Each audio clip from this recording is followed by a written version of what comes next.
ప్రతి ఒక్కరూ సుఖ సంతోషాలతో జీవించాలని అనుకుంటారు. కానీ అలా జీవించాలి అంటే డబ్బు కావాలి.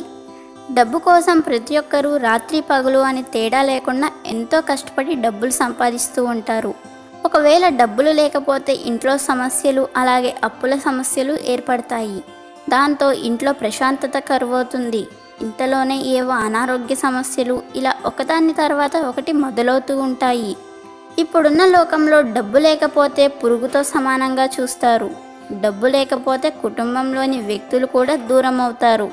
కొందరికి ఎంత సంపాదించినా డబ్బు కరువు ఉంటూనే ఉంటుంది. వీటికి ఇంటి వాస్తుశాస్త్రం, మన జాతకంలోని గ్రహదోషాలు, ఇంటిలోనికి ప్రవేశించిన నెగిటివ్ ఎనర్జీ కూడా కారణమవుతాయి. మరి ఈ దోషాలను తొలగించుకోవాలి అనుకునేవారు ఈ పరిష్కారాన్ని చేయండి. నెమలి పింఛం మనందరికీ తెలిసిందే. మరి ఈ నెమలి పింఛాన్ని మనం ఏ విధంగా ఉపయోగిస్తే మనకి ఎలాంటి లాభాలు కలుగుతాయో చూద్దాం. నెమలి పింఛాన్ని మనంగా నెమలి నుంచి వేరు చేయకూడదు. నెమలి నుంచి రాలిన నెమలి ఈకను మాత్రమే తెచ్చుకోవాలి, లేదా సరైన ధర చెల్లించి తెచ్చుకోవాలి తప్ప నెమలి నుంచి స్వయంగా తీసుకోకూడదు. నెమలి పింఛం మన ఇంట్లో అలంకరణ వస్తువుగానే కాకుండా అది ఎన్నో దోషాలను మన ఇంటికి రాకుండా చేస్తుంది. ఎన్నో దోషాల నివారణగా కూడా దీనిని ఉపయోగించవచ్చు. మరి ఈ నెమలి పింఛం ఇంట్లో ఉంటే ఎలాంటి నియమాలు పాటించాలో చూద్దాం. ముందుగా శనీశ్వర దోష నివారణ కోసం 3 నెమలి పింఛాలను తీసుకుని వాటిని నలుపు రంగు దారంతో కట్టాలి. తరువాత వాటిపైన వక్కపొడి అలాగే నీరు చిలకరించాలి. ఆ తరువాత దానిని తీసుకుని ఓం శనీశ్వరాయ నమః అనే మంత్రాన్ని 21 సార్లు జపించాలి. తరువాత నెమలి ఈకను ఏదైనా పారుతున్న నదిలో విడిచిపెట్టినైతే మనకున్నటువంటి శని దోషం అనేది నివారణ అవుతుంది. ఈకలను లేదా మొదలని కానీ చివరిని కానీ ఎప్పుడూ కూడా కత్తిరించకూడదు. అలాగే ఇంట్లో వాస్తు దోషాలు ఉన్నట్లయితే దానిని తొలగించుకోవడం కోసం 8 నెమలి పింఛాలను తీసుకుని ఓం సోమాయ నమః అనే మంత్రాన్ని స్మరిస్తూ తెలుపు రంగు దారంతో కట్టాలి. అయితే ఈ నెమలి పింఛాలను మన ఇంటి ముఖద్వారానికి ఎదురుగా గోడకు కానీ తలుపుకు కానీ అంటించాలి. అందులోనూ అది దక్షిణం వైపు గోడ అయితే ఇంకా మంచిది. అలా అంటించిన నెమలి ఈకల కింద వినాయక ప్రతిమను లేదా ఫోటోను కానీ ప్రతిష్ఠించాలి.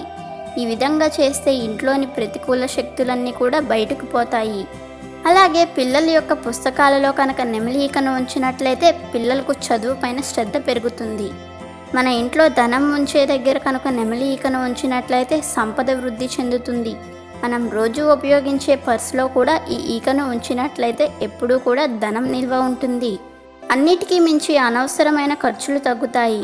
అలాగే ముఖ్యంగా మీకు మీ భాగస్వామితో ఏదైనా విభేదాలు ఉంటే కనుక 2 నెమలి ఈకలను తీసుకుని వాటిని పెళ్లి ఫోటోలలో ఉంచినట్లయితే భాగస్వామితో ఉన్న అభిప్రాయ భేదాలు తొలగిపోయి ముఖ్యంగా దాంపత్య జీవితం సంతోషంగా ఉంటుంది. నెమలి పింఛం పెయింటింగ్ను కానీ లేదా నెమలి పింఛాన్ని కానీ మీ వ్యాపార స్థలంలో ఉంచినట్లయితే వ్యాపార సంస్థ లాభాల బాటలో నడుస్తుంది. అనారోగ్య సమస్యతో బాధపడుతున్న వారికి నెమలి పింఛంతో చేసిన విసిరికర్రను ఊపేవారు. ఇలా చేయడం వల్ల అనారోగ్య సమస్యలు మెరుగుపడతాయి. ఎవరైనా సరే కలలో భయపడటం లేదా నిద్రలో భయపడుతుంటే వారి దిండు కింద నెమలి పింఛాన్ని ఉంచుకోవటం మంచిది. అలాగే ఎలాంటి అనారోగ్య సమస్యలు రాకుండా ఉంటాయి. మొదటిసారి ఇంటికి నెమలికను తెచ్చే సమయంలో శివనామస్మరణ అలాగే విష్ణునామస్మరణ చేయవలసి ఉంటుంది. అలాగే మన ఇంట్లో పూజ గదిలోని విష్ణుమూర్తికి నెమలి పింఛం సమర్పించినట్లయితే జీవితంలోని సకల కష్టాల నుంచి అపాయాల నుంచి బయటపడతాము. ఇంట్లో తరచూ చిన్నపిల్లలు ఏడవటం లేదా తరచూ ఇంట్లో ధనం నిలవకపోతే ఇంటి మెయిన్ డోర్ వద్ద నెమలి పింఛాలను ఉంచాలి.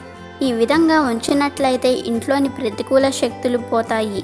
పురాణాలలో కూడా దీనికి ఎంతో ప్రాముఖ్యత ఉంది. ఈ విధంగా నెమలి పింఛాన్ని మీ ఇంట్లో ఉంచి మీ సమస్త కష్టాల నుంచి విముక్తులవ్వండి. వీడియో నచ్చితే లైక్ చేయండి, షేర్ చేయండి, బట్ సబ్స్క్రైబ్ చేసుకోవడం మర్చిపోవద్దు.